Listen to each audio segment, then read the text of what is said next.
తెలంగాణ రాష్ట్రంలో మన పెద్దలు ఒక సామెత చెప్పారు, ఎంకి పెళ్ళి సుబ్బి చావుకు వచ్చిందని.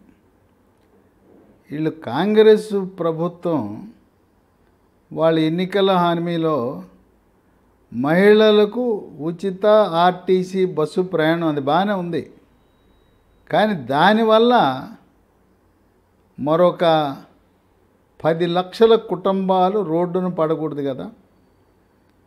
పైగా ఇది ఎంత లోపభూయిష్టం అంటే, మహిళలకు ఇవ్వండి తప్పులేదు, ఉచిత మహిళా బస్సు సౌకర్యం.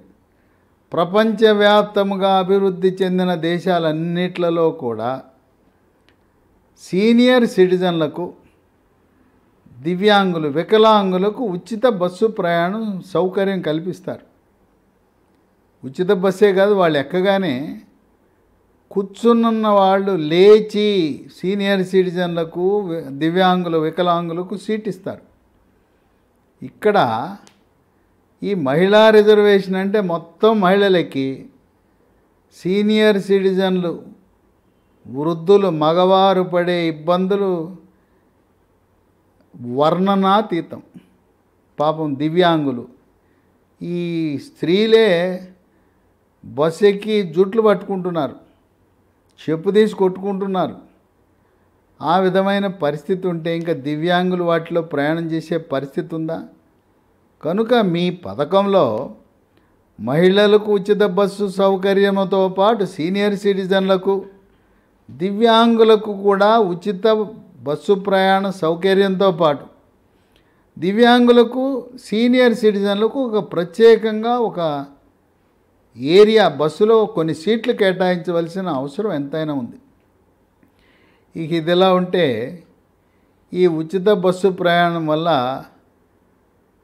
పూర్తిగా అన్యాయం అయిపోయి దిక్కుతోచని పరిస్థితుల్లో ఏం చెయ్యాలో తెలవక రైతులు ఏ విధంగా వాళ్ళకు నష్టాలు వచ్చి ఆత్మహత్యలు చేసుకున్నారో, అదేవిధంగా ఆటో డ్రైవర్లు కూడా ఆత్మహత్యల పరంపర పెరిగిపోయింది. నేటి వరకు 60 రోజులలో 21 విలువైన ప్రాణాలు, 21 మంది ఆటో డ్రైవర్లు ఆత్మహత్య చేసుకున్నారు. ఒక ఆటో ఆయనైతే ఆయనకు ఆవేశము, ఆగ్రహం, కట్టలు తెంచుకుని వచ్చి ఆ ఉప ముఖ్యమంత్రి బట్టి విక్రమార్క నివసించే ఆయన ఇంటి ముందు, ఆ కార్యాలయం ముందు ఆటోని రోడ్డు మీద పెట్టి ఆయనకి ఏం ఆదాయం రావట్లేదని నొప్పి పెట్టి కాల్చేశాడు. కొన్ని సందర్భాల్లో రైతులకు ఆగ్రహం వచ్చినప్పుడు పంటను తగలబెడతారు నిరసన తెలియజేయటానికి. ఆ విధంగా ఆటోకు నొప్పి అంటించాడు. ఈ రోజునేదో ప్రభుత్వము, కాంగ్రెస్ ప్రభుత్వము 12,000 ఇస్తారంట. సంవత్సరానికి 12,000 ఇస్తే దేనికి పనికి వస్తుంది? ఈ రోజున ఆటో డ్రైవర్లు ఆటోలు ఎక్కేవాడే లేడు. తర్వాత ఈ ఆటోలు చాలా వరకు ప్రైవేటు రుణాలు, బ్యాంకు రుణాలు, ఆ రుణాలతో కొనుక్కున్నారు సోదరులు. చాలామంది దళితులు, గిరిజన ప్రాంతంలో గిరిజనులు, ఎస్సీ ఎస్టీలు వాళ్ళు రుణాలు తీసుకున్నారు. ఈరోజు బ్యాంకు ఈఎంఐలు, కంతులు కట్టే పరిస్థితి లేదు. ప్రైవేట్ రుణాలు తీసుకుంటే వాళ్ళు వచ్చి ఆటోను గుంజుకుపోయే పరిస్థితి, దుర్భాషలాడే పరిస్థితి. తక్షణం వెంటనే ప్రభుత్వం జోక్యం చేసుకుని ఎవరైతే ప్రైవేటు వడ్డీలు, మైక్రో ఫైనాన్స్ చందాన దీపాల వడ్డీ 3 రూపాయలు, 2 రూపాయల నుంచి 3 రూపాయల వడ్డీ అంటే 36% వడ్డీ తీసుకుంటున్న వారిపై చర్యలు తీసుకోవాలి, వాళ్ళని అదుపు చేయాలి. ఏ విధంగా ఆంధ్రప్రదేశ్ రాష్ట్రంలో కాల్ మనీ వ్యవహారం అప్పుడు అదుపు చేశారో, ఆటో డ్రైవర్లకు అప్పు పెట్టిన ప్రైవేటు ఫైనాన్స్ వాళ్ళని అదుపు చేయవలసిన అవసరం ఉంది. వాళ్ళపై ఒత్తిడి చేయకుండా ఈ ఫైనాన్స్ కంపెనీలను నియంత్రించాలి. బ్యాంకులను కూడా కోరి, ఇప్పుడు పరిస్థితి బాగలేదు, వాళ్ళపై ఒత్తిడి పెట్టద్దు అని చెప్పి ఆటో డ్రైవర్లకు మద్దతు ఇవ్వాల్సిన అవసరం ఉంది. ఇస్తూనే వీళ్ళకి పునరావాసం గురించి ఆలోచించవలసిన ఆవశ్యకత ఉంది. ఈ డీజిలు పెట్రోలు చాలా ఖరీదైనవి. ఉన్న ఆటోని ఎలక్ట్రిక్ ఆటోగా దాన్ని మార్చటమా, లేదు దీన్ని తీసుకుని ప్రభుత్వమే వాళ్ళందరికీ కూడా ఎలక్ట్రిక్ ఆటోలు ఇస్తే ఖరీదు తక్కువ. ఇంకోటి ఆధునికంగా ఈ మధ్యకాలంలో ఆటో టాప్ మీద సోలార్ పలకాల ఏర్పాటు చేసి నడుస్తూ ఉండగానే సూర్యరశ్మి నుంచి సోలార్ విద్యుత్ ఉత్పత్తి అయ్యే అటువంటి సదుపాయం కూడా ఉంది. కనుక తక్కువ మెయింటెనెన్స్ ఈ పెట్రోలు డీజిల్ కొనే పరిస్థితి లేదు ఆటో డ్రైవర్లు. అదే విద్యుత్ మీద నడిచే వాహనం అయితే రోజుకి ఎక్కువ ఖర్చు అవుతుంది. రోజు 10 రూపాయల కంటే ఎక్కువ ఖర్చు అయ్యే పరిస్థితి లేదు. అటువంటి ఏర్పాట్లు చేయాలి. వీళ్ళకి నైపుణ్యం ఉండే వాళ్ళందరినీ కూడా ఆర్టీసీకి కొత్త బస్సులు కొంటున్నారు. వీళ్ళకి శిక్షణ ఇచ్చి ఆటో డ్రైవర్లు అర్హులైన వాళ్ళందరినీ ఈ కొత్త బస్సులు కొన్నప్పుడు, కొత్తగా ఎలక్ట్రిక్ బస్సులు ఇతర బస్సులు కొన్నప్పుడు ఆర్టీసీలో తప్పనిసరిగా ఆటో డ్రైవర్లనే తీసుకునే విధంగా వాళ్ళకి పునరావాస పథకం పెట్టాలి. అలాగే ఈ ఆటోని ప్రయాణాలకు కాకుండా దానికి ఒక ట్రక్కు కట్టించేయటం. ట్రక్కు కట్టించేస్తే పట్టణాల్లోనూ గ్రామాల్లో కూడా వాళ్ళు దాన్ని నడుపుకుంటూ వ్యాపారం చేసుకోవచ్చు. స్వయం ఉపాధి. కూరగాయలు, పాలు, పండ్లు, నెయ్యి, అట్లాగే ఒక ఆటో మీద కోయంబత్తూరు తాటి బెల్లం పెట్టుకుని అమ్ముకోవచ్చు. నీరా అమ్ముకోవచ్చు. నీరా కార్పొరేషన్ వాళ్ళు నెక్లెస్ రోడ్లో నీరా సీసాలు ఉన్నాయి, అవి తెచ్చుకుని అమ్ముకోవచ్చు. స్వగృహ ఫుడ్స్, నిత్యావసర వస్తువులు ఇళ్ళ వెంట వెళ్ళి అక్కడ అమ్ముకోవచ్చు. అట్లాగే రేవంత్ రెడ్డి మాదాపూర్లో కుమారి ఆంటీ, ఆమె ఈ ఫుడ్ స్టాల్కి రక్షణ కల్పించాడు. మున్సిపాలిటీ వాళ్ళు వీళ్ళందరికీ కూడా మెప్మా సహకారంతో ప్రధానమంత్రి ప్రవేశపెట్టిన PM స్వనిధి అనగా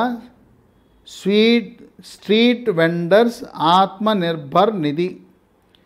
ప్రధానమంత్రి స్వనిధి కింద కేంద్ర ప్రభుత్వం బ్యాంకర్లకు చెప్పి అప్పిప్పిస్తుంది, వడ్డీ లేని రుణం.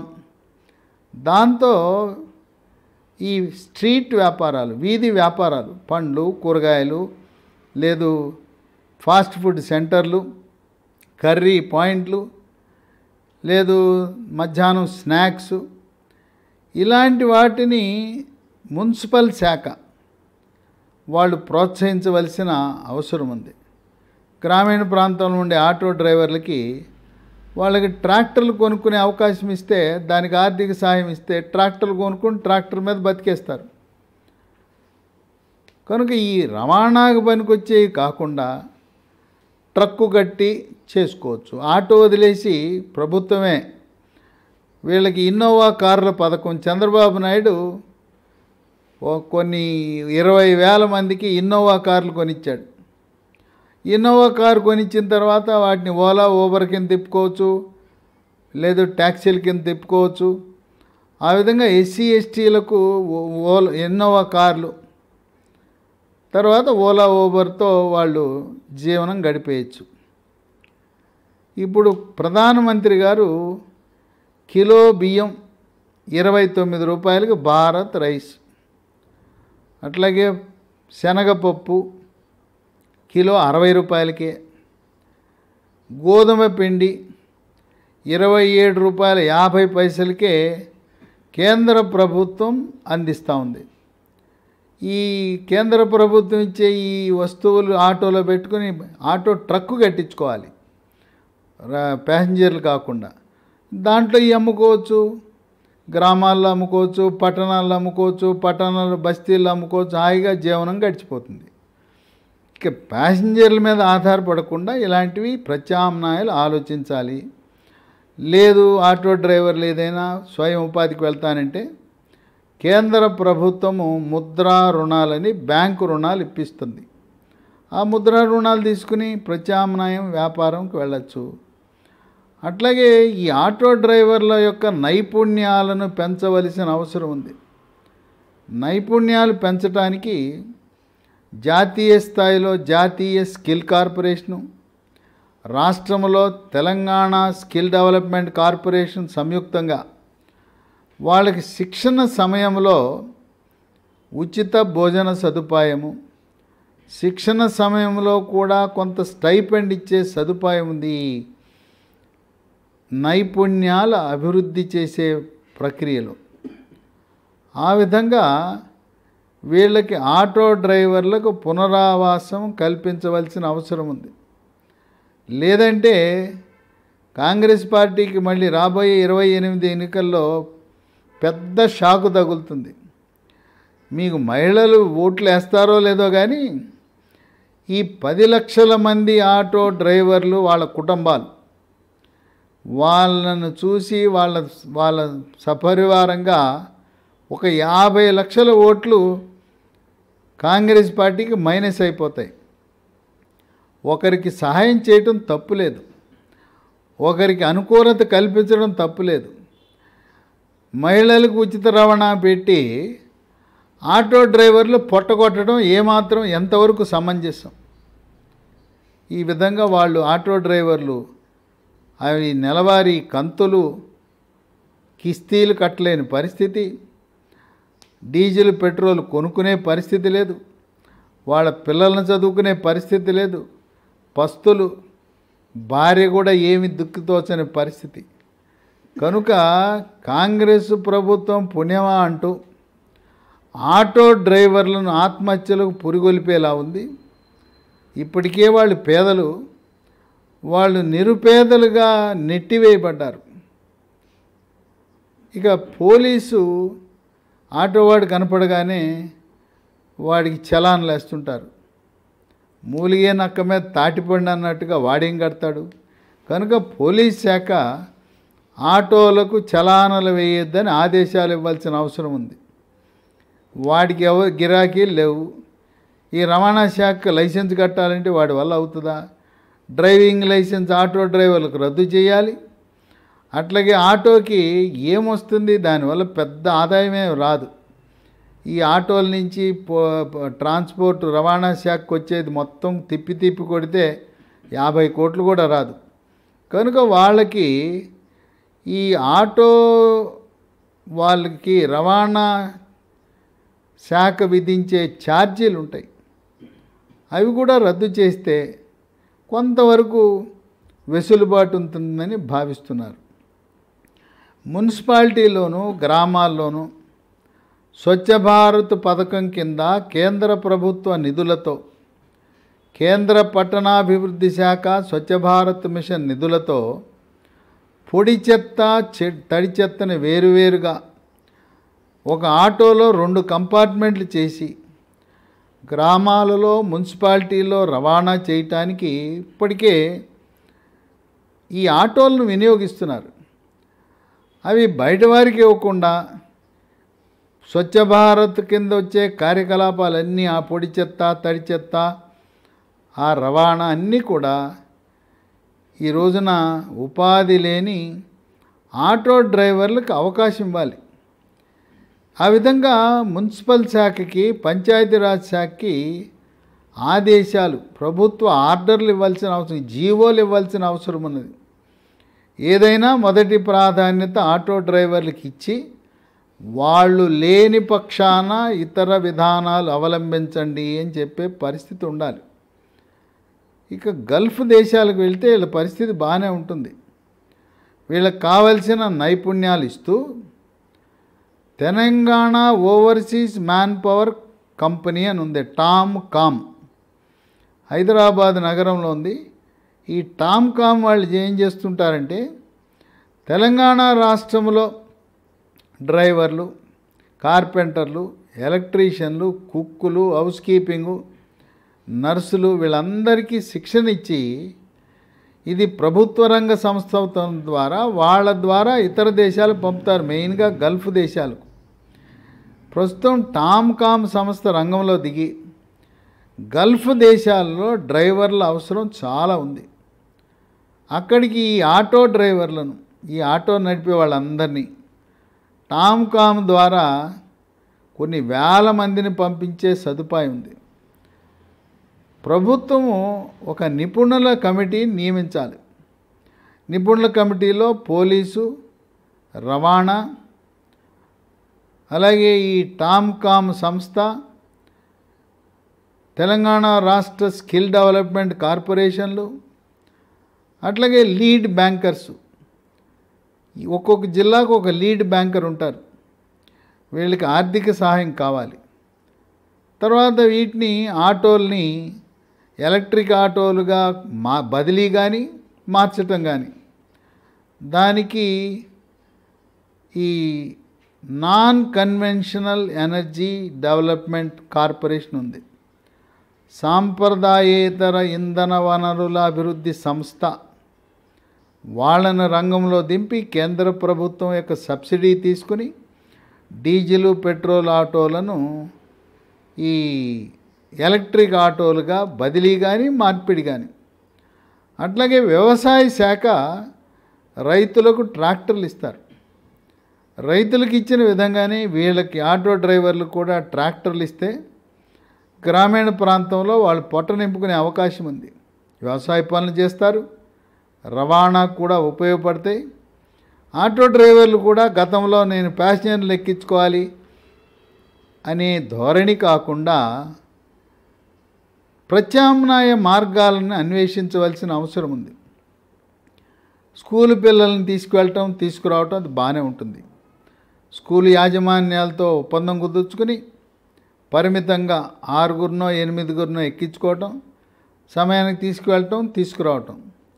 లేదా వెనకాల ట్రక్కు కట్టి స్కూలు ప్రాంగణం గోడ బయట ఈ విద్యార్థులకు కావలసిన పండ్లు, తినుబండారాలు ఏర్పాటు చేయటం, లేదా ఐస్ క్రీములు లాంటివి, అలాంటివి కూడా తినుబండారాలతో పాటు అక్కడ పెట్టుకుని అమ్ముకోవచ్చు. కనుక ఆటో డ్రైవర్లు నేనేదో ఆటో మాత్రమే నడుపుతానని కాకుండా తీసుకెళ్ళి ఒక చోట పార్కింగ్ చేసి ఆ ట్రక్కులో ఏదన్నా వస్తువులు తీసుకెళ్ళి అమ్మే విధంగా మైండ్ సెట్, మానసికంగా మనం ఆటో డ్రైవర్ల యొక్క నైపుణ్యాలను, వాళ్ళని మానసికంగా తయారు చేయవలసిన అవసరం రాష్ట్ర ప్రభుత్వానికి ఉంది. ఈ ట్రాక్టర్ల వ్యవహారం చూడాలంటే వ్యవసాయ శాఖను కూడా దీంట్లో కమిటీలో వేయవలసిన అవసరం ఉంది. ఈరోజు ఈ ఉచిత మహిళా బస్సు రవాణా సదుపాయం ఇది మొట్టమొదటిగా భారతదేశంలో తమిళనాడులో అక్కడ ముఖ్యమంత్రి, డిఎంకే ముఖ్యమంత్రి స్టాలిన్ ప్రవేశపెట్టాడు. ఆయన ఏం చేశాడంటే కొన్ని ప్రత్యేక బస్సులు ఏర్పాటు చేశాడు. సాధారణ బస్సుల్లో ఉచితం లేదు. ఇక్కడ కూడా మామూలుగా ప్రత్యేక మహిళా బస్సులను పెట్టి వాళ్ళకి పెడితే బాగుంటుంది, కానీ డబ్బు టిక్కెట్ కొనే ప్యాసింజర్కి అసౌకర్యము కలగకుండా చూడవలసిన బాధ్యత ప్రభుత్వంపై ఎంతైనా ఉంది. ఈ రోజున తెలంగాణ రాష్ట్రంలో కాంగ్రెస్ పార్టీ అధికారంలోకి వచ్చిన తర్వాత అత్యంత దయనీయమైన, హృదయ విదారకమైన పరిస్థితిలో ఉన్నది ఎవరయ్యా అంటే ఆటో డ్రైవర్ల కుటుంబాలు. పాపం ఆటో డ్రైవర్ సంపాదనతో వాళ్ళ పిల్లల్ని ముచ్చడిగా యూనిఫామ్ వేసి, బూట్ వేసి, బెల్ట్ పెట్టి పక్కనున్న ఇంగ్లీష్ కాన్వెంట్లో పంపే ఆటో డ్రైవరు ఏం చేయాలో దిక్కుతోచని పరిస్థితి. కాన్వెంట్ వాడు ఫీజులు అడుగుతుంటారు, ఆదాయం లేదు, డీజిల్, పెట్రోల్ కొనే పరిస్థితి లేదు.